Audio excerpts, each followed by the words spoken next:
Josh?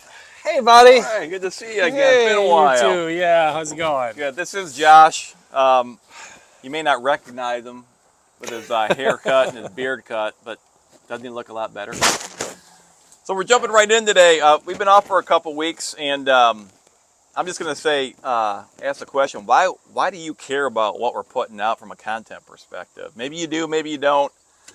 But we thought it might be a good thing to do, maybe a little bit of a reset, maybe go back. Maybe we should have done this starting out here, going back to April 18th of this year to let you know a little bit about who we are. It might add a little bit more context to some of the videos that you've seen and the videos that we're going to be putting out here going forward. And we're going to interview Josh today. I don't know why you think this is a good idea. You don't think it's a good idea? Here he is coming in all prepared again, too. And I'm not even prepared. I didn't prepare anything except for questions for him. Yeah, except questions. I do questions, have that, great. so we can kind of stay on task here. But again, you do look a lot better with your haircut, just for the record. Thanks, buddy. I know, you look I clean up nice when I feel like it. And Josh got a bad pinky. Jacked his pinky up on the construction site here, and got about 4 more plus weeks of recovery. So you gonna be okay doing this with your bad pinky? I think it'll be all right. All right, I mean, good. I've been working at work every day, so I think I can handle sitting here. A guy that can grind through anything right here, so which is probably a good way to start. So real quick, just tell a little bit about you growing up. Come on, just real quick scenario about family, brother, sister. So parents. grew up, my parents got divorced when I was 3. Met my stepdad when I was 5. My parents got married, I think, when I was... My stepdad and my mom got married when I was 6, I believe. My sister came along when I was 7. So I have a sister who's 7 years younger than me. Went back and forth to my dad's. Hung out with him on every other weekend. Spent a lot of time with his family. Growing up, went on vacations as family to other families' houses. Spent a lot of time in Wisconsin. Things like that. Okay. Florida, you know, typical childhood. Okay. Nothing crazy. Good memories of like elementary school, junior high, high school. Yeah, I mean, played sports. Loved track, loved basketball. You know, kind of those types of things. Talk about the basketball a little bit. How good were you in high school? I wasn't very good. I was an average player. Okay. I just liked playing basketball. Okay. It was just, for me, it was fun. All right. No goals? I mean, I absolutely want to play college ball. I would have loved to have, but I decided that drugs and alcohol were more important. When did that all start, the drugs and the alcohol piece of it? Probably when I was 9 was the alcohol portion of it. It was the first time I ever got drunk. Drugs kind of came at about 14, 15. Were they introduced by a friend or? Yeah. Okay. Peer groups. Yeah. Things like that. People I hung out with. Surrounding myself with probably some of the wrong people at times. But I was kind of like a friend to everybody. I kind of hung out with, I didn't have like, you know, you got the cliques in high school. You had your jocks and the band people and the choir people and all the different cliques. And I was kind of friends with everybody. Yeah, sounds like it. You got the alcohol, you got the drugs, you got the sports. I also was in band all the way through junior high. Yeah. You know, didn't do it in high school because I didn't want to do marching band. Different way to define the term well-rounded? Yeah. Yeah. Jack of all, master of none. To talk about the drugs a little bit as you got older, you had made some comments to me that you made some money pushing them. Is that right? Well, I mean, yeah, I mean, I can't go into too much information here. Yeah, where it's incriminating. Yes. Growing up, I had a tendency to make a little side hustles selling some different things. And it was a very decent side hustle. I did pretty well for myself. I think the statute of limitations is probably like 10 years. It's something. It's something. Yeah, I mean, I'm just saying. You know, you don't want to just go throwing that one out there like, hey, yeah, by the way, I used to do this and sell that at this amount. No, I did very well. It was something that was fun until it wasn't. I enjoyed it thoroughly until That's a real comment. Well, it was. I mean, the lifestyle I was living, it was okay. It was fine. I didn't care. I had money when I needed it, and I kind of did what I wanted. but I wasn't living a very fulfilled life, to be honest with you. And I realized that at one point when a guy shows up at my house at like 3 in the morning beating on my door wanting something, and it's like, I don't know who you are, where you came from, but he said he knew somebody I knew, and it just didn't, something seemed odd, seemed off. And I just, at that point, that's kind of when I decided to make a change. Okay. I started a family shortly thereafter that. Wow. So, right now, you have how many kids? 3. 3 kids. 3 amazing daughters, Savannah, Temperance, and Kennedy. The STK gear you guys always see me wearing, that's where that came from. STK is the company I have that I named after my kids. I know you love your girls to death. I know they're a top priority in your life. And, Absolutely. Always have been, and from the short time that I've known you, we had 4 years or so. I know they're very important to you. What about God? Do you believe in God? If you'd asked me that question 8 years ago, I'd have told you no. So you actually didn't believe in God even 8 years ago? Well, I mean, I did. I believed, but I didn't believe he cared about me or did anything for me or was there for me. 8 years ago wasn't that long ago, dude. I know. And here you are today on YouTube shooting content talking about God and trying to find the beauty in the darkness. Because that's how I found my way out. That's the truth. Through God. Through God. Through meeting up with a bunch of men, being locked in a church for a weekend with no concept of time, anything. Just being shut away from everything in the outside world and being focused on God. I was able to go through a transformation. Something happened to me on that weekend that... I want to see your eyes. I know they do. And I'm sorry, I'm looking down because it's a vulnerable moment. On that weekend, something happened to me that weekend, and it completely changed everything for me. It changed my view of God. It changed my view of fellowship. It changed my view of a man. It literally changed everything in my life. And that's why I always talk about it with other people. It's a great ministry. It's a little intense, I would say. Mm-hmm. Yeah. I mean, you've been on it. Oh yeah, 15 of them. It's intense, and yeah, I don't even know how many I've been on now. I mean, I obviously one for sure. You have to go to one. But it's an intense thing, and it breaks you down to your core, which is what some of us need. I think we all need that to get closer to God. I think sometimes that's the best way to get closer to Him. I agree. I think it is too, but some people don't see it that way. Some people see it as like a cultish thing, and it makes me giggle because I'm the furthest thing from a cult. Like, nope, I do me. Yeah, in the cult thing, you're talking about the weekend. I was referring more to getting closer to God. Well, and I'm just saying both. I'm saying both. Yeah. I'm not just talking about the weekend. I'm talking about both. People look at being a believer in Jesus Christ as some kind of cult thing. You know, what is this thing you're talking about? You know, I mean, it happens. Those are things that happen in the real world. So some people don't recognize what it is for what it is. Amen to that. So when would you say you actually truly started following God? I'm still trying to follow him. I fall short every day, my friend. So do I. But what, like actually trying to follow? Trying versus like... Probably about 7 years ago.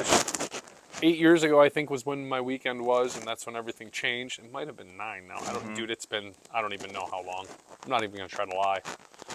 It's been it's long enough where I can't quite remember. Yeah, yeah. I could look up the dates, you know. Yeah. It's been 2014 is when I got sober. It was the year after that, so 2015. So it's going on 10 years. 10 years ago is when I did it. Okay. So, I don't know. I just started wanting better for myself, and I started listening to people who had what I wanted. That's the best way to explain it.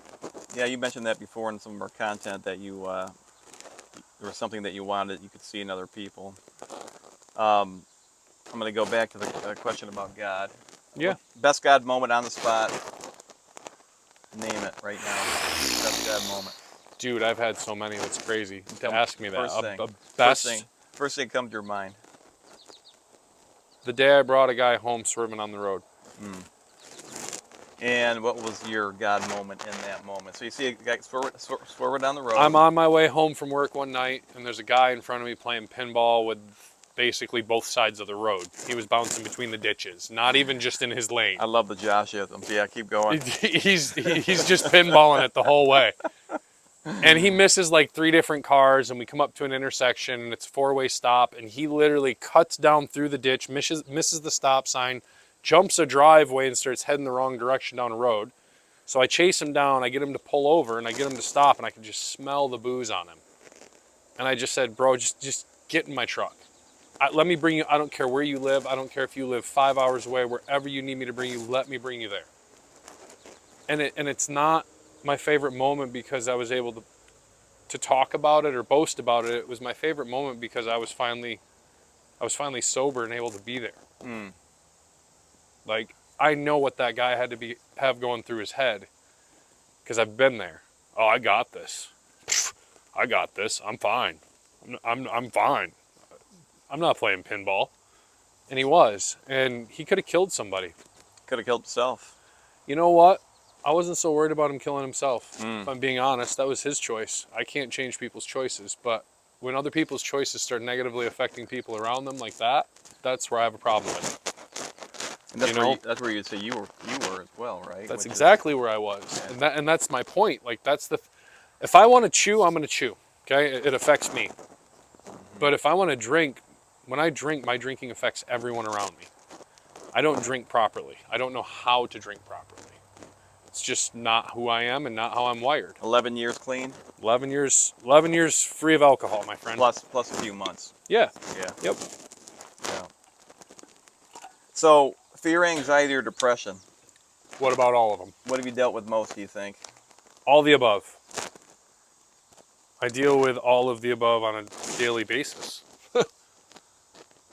Even the fear piece?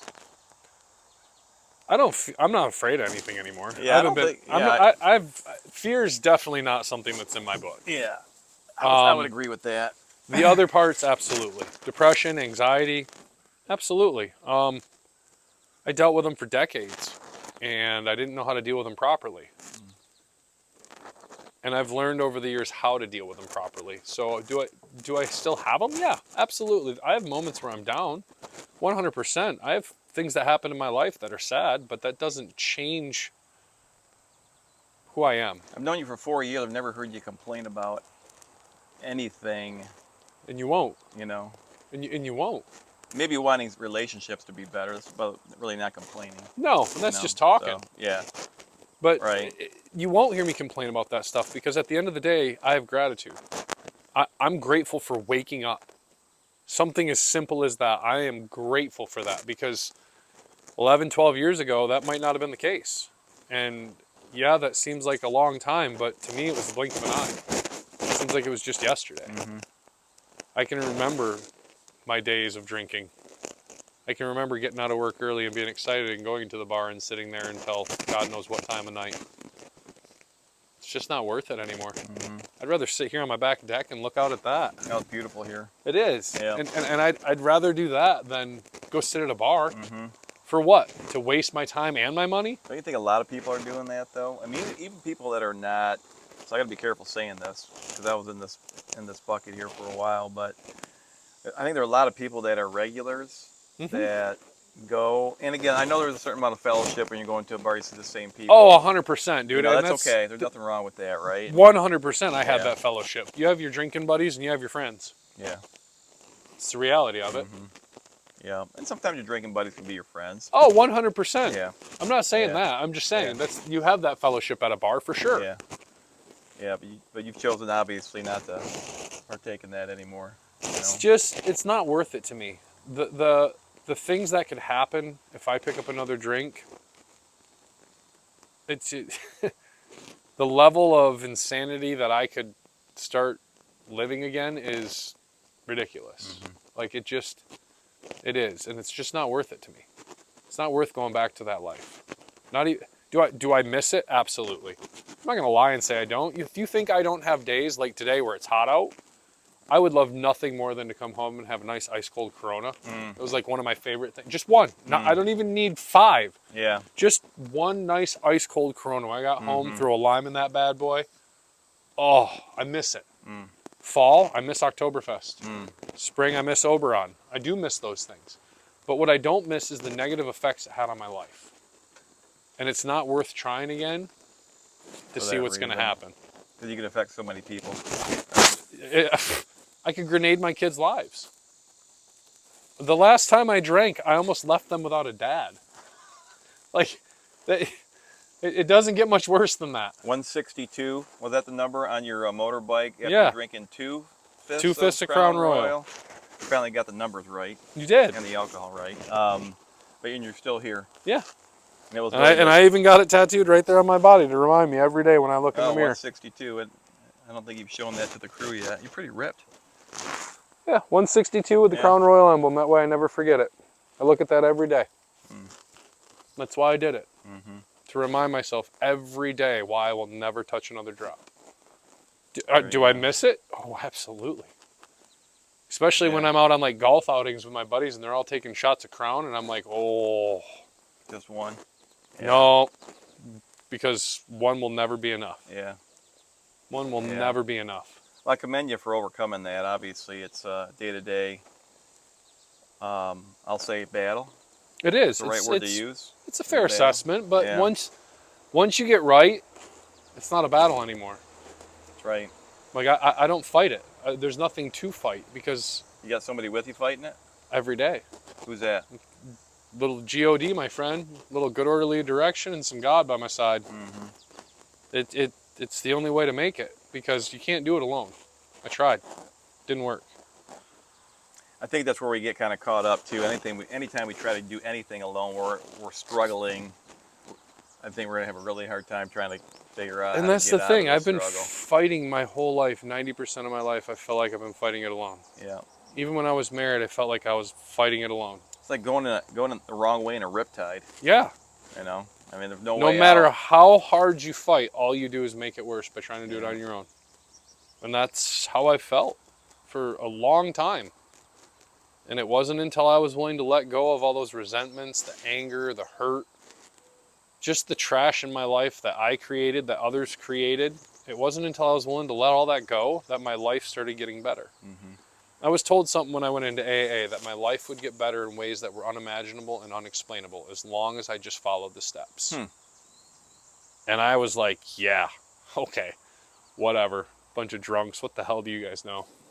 Seriously, that's what I thought when I came into AA. And my definition of an alcoholic wasn't me. My definition of an alcoholic was, you know, that destitute person under a bridge who just sat there begging for money because they couldn't keep a bottle away from their lips. That's what my version of an alcoholic was. And it wasn't until I realized that I'm an alcoholic that it changed my perspective. And that's why I preach so much about perspective on this channel. I do, because everything in your life is about perspective. You can change anything into something positive. You just have to figure out how to do it. So why did you agree to start the channel with me? Like, tell the audience kind of what was going through your head here, maybe going back almost 7 months ago, 8 months ago. Well, number one, you and I had talked, we had talked about this a long time ago about how we'd love to get our stories out to people. We couldn't really come up with a good way to do it, and we don't even know if this is the right way to do it. We're still trying. Fair enough. But I wanted to show people that you can't let your past define you. I have a very colorful life. I've lived a very colorful life. I've done a lot of crazy things. I've done a lot of not crazy things. I've been vanilla and I've been extra. Where are you at right now? I'd say right now I'm at the best place I've ever been in my life. And that's the thing. And I don't even know what you'd call it, because I go to work every day. I come home to my kids. I take care of my family. I work on my house. I work on my property. And I do it all over again the next day. And that's where my focus has been. And then working on this with you, you know, that's my focus right now. My focus in life is peace and happiness. That's it. If it doesn't bring me peace or happiness, I've cut it out of my life. Plain and simple. If it doesn't do either of those two things for me, I've had to walk away from it, no matter who it was or what it was. Yeah. I've learned the hard way that sometimes just telling people no doesn't work. And because of it, I mean, you see it in me. I'm always happy.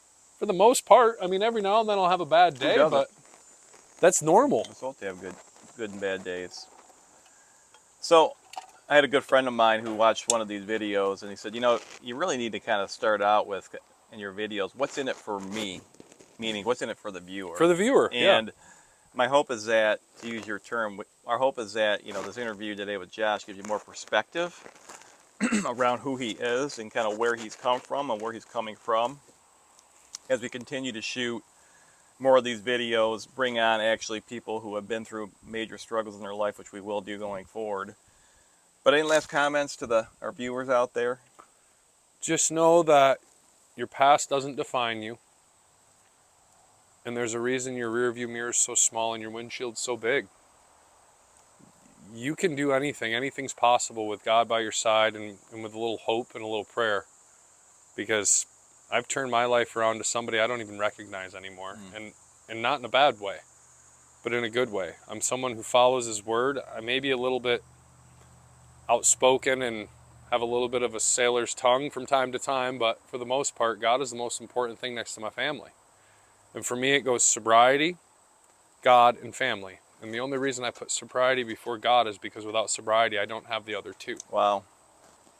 That's the thing. That's why sobriety is so important for me. Why staying away from alcohol is one of the most important things for me. Because I've been able to not only become a better man, but a better father. And I don't owe that to anybody but him. Amen. Yeah. Well, again, thanks for taking the time to share your story, a little bit more about yourself. Viewers, we hope you got a little bit more out of who Josh is. I know he kind of comes out very well in our videos and our content. I think you probably gotten to know him a little bit better than me, candidly, just because he's been a lot more open about his background and history.